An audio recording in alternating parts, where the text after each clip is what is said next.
O Senhor esteja convosco, Ele está no meio de nós. Proclamação do Evangelho de Jesus Cristo segundo João. Glória a vós, Senhor. Ao anoitecer daquele dia, o primeiro da semana, estando fechadas por medo dos judeus, as portas do lugar onde os discípulos se encontravam, Jesus entrou e, pondo-se no meio deles, disse: A paz esteja convosco. Depois dessas palavras, mostrou-lhes as mãos e o lado.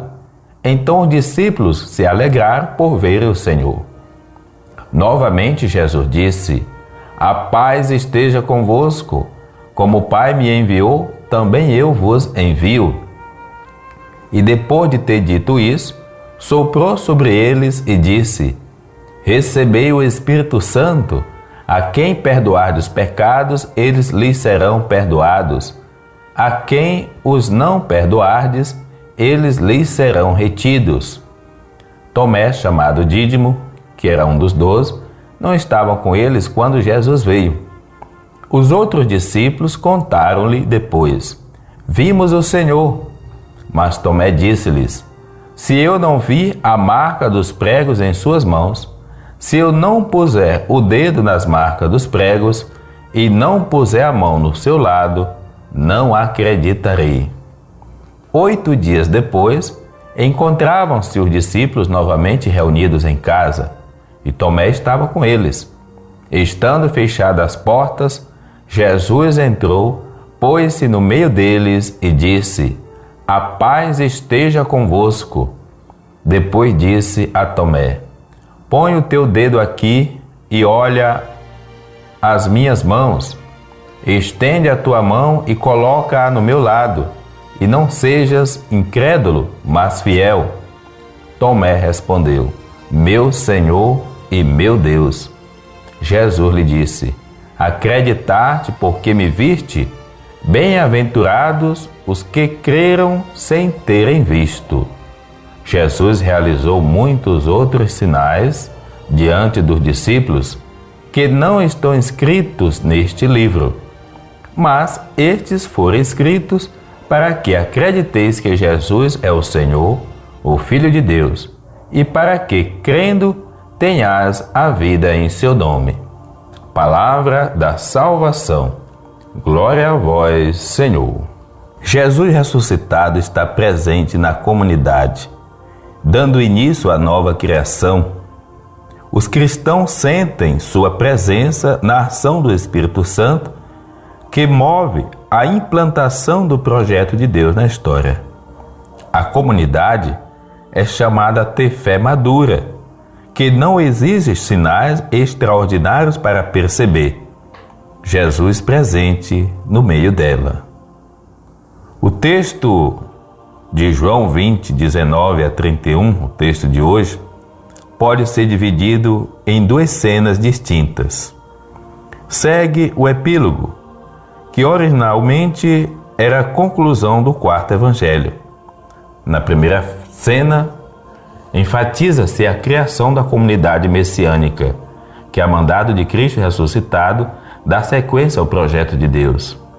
A segunda cena reflete, por contraste, com a atitude de Tomé, o amadurecimento da fé dos que, apesar de não terem visto Jesus, aderiram a ele plenamente apoiados no testemunho dos outros. O epílogo sintetiza a finalidade pela qual o 4º evangelho foi escrito. A criação da comunidade messiânica. O texto inicia situando a cena no tempo. É a tarde do domingo da Páscoa. Para os judeus, já havia iniciado um novo dia. Para João, o autor do texto, contudo, é ainda o dia da ressurreição, a nova era inaugurada pela vitória de Jesus sobre a morte. A referência à tarde do domingo reflete a praxe dos cristãos de celebrar a Eucaristia no dia do Senhor, à tardinha. Estamos, portanto, num contexto eucarístico. As portas fechadas denotam um aspecto negativo, o medo dos discípulos, e um aspecto positivo, o novo estado de Jesus ressuscitado, para o qual não há barreiras.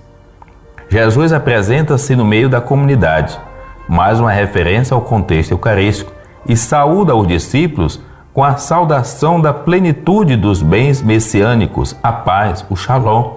Esteja com vocês. É a mesma saudação da despedida.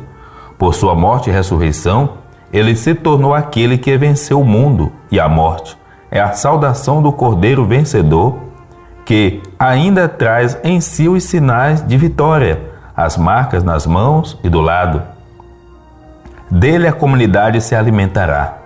A reação da comunidade é a alegria, que ninguém de agora em diante poderá suprimir. Assim fortalecida, a comunidade está pronta para a missão que o próprio Jesus recebeu. Como o Pai me enviou, assim também eu envio vocês. Quem garante a missão da comunidade será o Espírito Santo. Para João, o evangelista, o autor do nosso texto hoje, o Pentecostes acontece aqui, na tarde do dia da ressurreição. De agora em diante, batizados no Espírito Santo, os cristãos têm o encargo de continuar o projeto de Deus.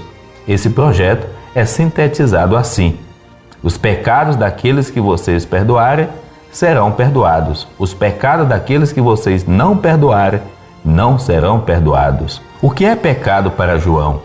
Consiste essencialmente em aderir à ordem injusta que levou Jesus à morte. Os pecados são atos concretos decorrentes dessa opção.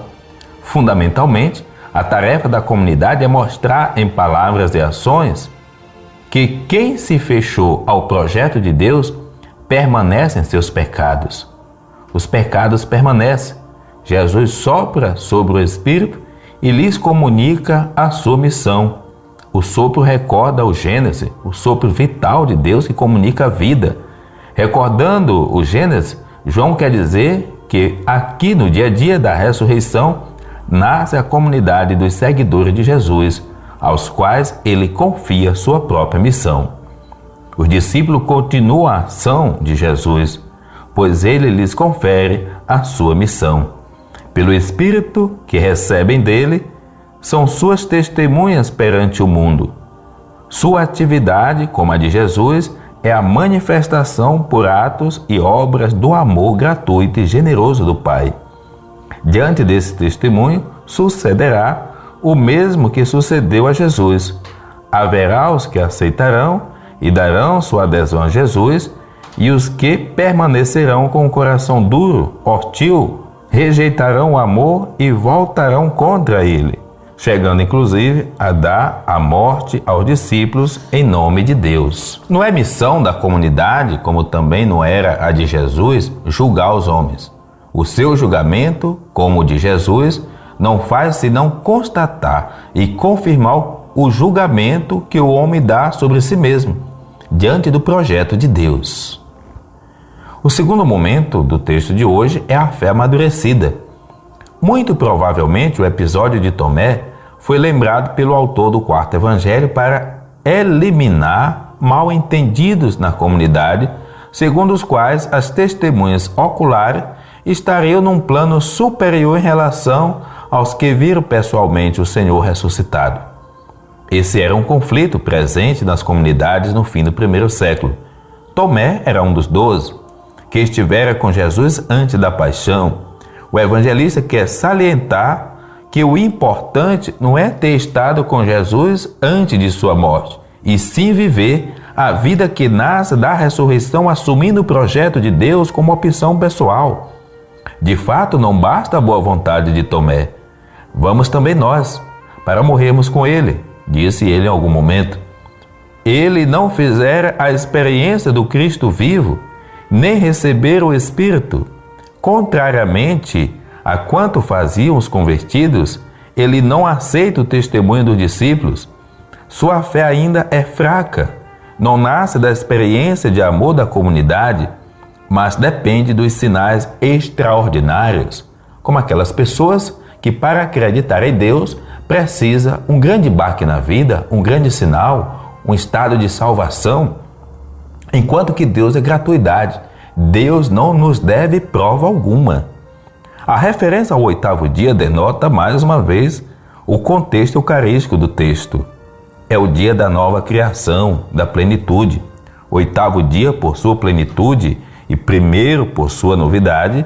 Para o quarto evangelho, a ressurreição de Jesus se prolonga por todos os dias da história. Digna de nota é a resposta de Tomé: meu Senhor e meu Deus. É a maior profissão de fé do quarto evangelho. Ele reconhece em Jesus o servo glorificado, por isso chama Senhor, em pé de igualdade com o Pai, o Deus. Descobre em Jesus o projeto acabado e Deus o toma como modelo para si. Meu Senhor e meu Deus. É a primeira vez, para o prólogo, em que Jesus é chamado de Deus. Note-se que para os judeus, a prova cabal de que Jesus devia morrer foi o fato de ter se proclamado igual a Deus, ou fazer-se igual a Deus. A cena se conclui com a única bem-aventurança explícita no Evangelho de João. Ela privilegia os que irão crer sem ter visto. O Evangelho é desafio e abertura para o futuro. Aceitá-lo ou não, aí se joga a sorte do ser humano e do ser cristão. A maioria dos estudiosos admite que aqui se encerra o Evangelho de João. O capítulo 21, que segue, foi acrescentado mais tarde. O epílogo sintetiza a atividade de Jesus marcada por sinais, cuja função é o próprio objetivo do Evangelho: suscitar a fé e a adesão ao projeto de Jesus, o Cristo, levado a cabo em sua morte e ressurreição. Esse projeto é o mesmo projeto do Pai, do qual o Filho é a expressão fiel. Aderindo a ele, as pessoas têm a vida. Neste domingo da misericórdia, precisamos reconhecer que a misericórdia de Deus é extraordinária, infinita, constante por cada um de nós. Somente quem sente a misericórdia de Deus abraçando o seu coração e a sua vida, age também de misericórdia para com o próximo. O problema não é a misericórdia de Deus, ela é infinita. O que falta é a misericórdia entre nós. O que falta são corações que colocam a realidade do outro dentro de si para poder acolher e compreender e com ele crescer. Feliz Páscoa, que ela continue em nossas vidas, nos abençoando, nos renovando, nos fazendo novas criaturas. Em nome do Pai, do Filho e do Espírito Santo. Amém.